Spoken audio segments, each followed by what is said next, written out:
Boom. The reaction was instant. The clip racked up millions of views overnight. Social media erupted. Teammates, rivals, fans, everyone had something to say. Some hailed Sabrina as the voice of reason. Others accused her of picking sides. But no one denied the impact. In one statement, Sabrina had drawn a line in the sand, and she wasn't standing behind Clark quietly anymore. She was standing beside her, and that changed everything. For months, tension had been simmering in the WNBA. Caitlin Clark entered the league with an avalanche of hype, a historic college career, and a fan base that rivaled NBA rookies. The media followed her every move. Endorsements poured in, and whether she wanted it or not, she became the league's lightning rod. Some players embraced her, others resented the attention. Kelsey Plum's comments weren't an isolated shot. Not to tattletale, but 0 members of Team Clark were very present for that. All right, we're the 3, they're the 1. Now, we're not watching their whole sport as a whole. We're not. They were the echo of a deeper frustration building among WNBA veterans. But Sabrina's response sliced through the noise. She didn't just defend Clark, she exposed the insecurity in the room, because deep down, everyone knew the truth. The WNBA had never seen this much spotlight. And instead of celebrating the moment, too many were trying to police it. Sabrina wasn't done. In a follow-up interview on a popular podcast, she expanded on her comments. Look, I understand the grind. I came into this league with pressure too. I get it. But Caitlin isn't the problem. She's not stealing the spotlight, she's bringing it.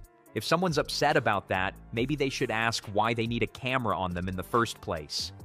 On a 3-to-1 scale, they've got new sports fans, and I don't mean new to sports, new to their league. We got Kelsey Plum talking about these pathetic shirts that they wore out onto the court. That quote hit hard. Veterans who had been quietly murmuring behind closed doors were now on defense. Meanwhile, young players rallied. Many rookies spoke up on social media, saying they finally felt seen.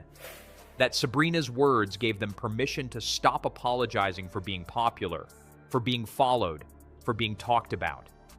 And Caitlin? She remained mostly silent, but for the first time in weeks, she looked visibly relieved during warm-ups. She high-fived Sabrina longer than usual, smiled more, played looser, and when asked about the situation, she simply said, "It's nice when people who know the grind speak the truth."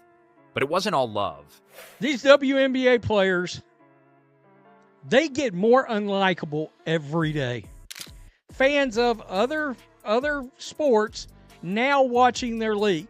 The old fandom is the one. Kelsey Plum clapped back with a cryptic Instagram story. Funny how people love to talk when the cameras are rolling, but go silent in the locker room. Keep that same energy. The league was divided. Fan bases clashed. Old school versus new school. Vets versus rookies. Earned respect versus instant fame. But if Sabrina was fazed, she didn't show it. Instead, she dropped 28 points the next night and didn't celebrate once. She let her game speak. And the blatant jealousy, the blatant hatred towards Caitlin Clark, it is still a social media blitzkrieg out there of these WNBA players getting destroyed. Loud and clear. And let's be honest, this wasn't just about Caitlin Clark. It was about something bigger. It was about the growing pains of a league on the brink of stardom, about the fear some players have when the spotlight shifts, about how female athletes are still told to wait their turn while men are handed the mic at 19.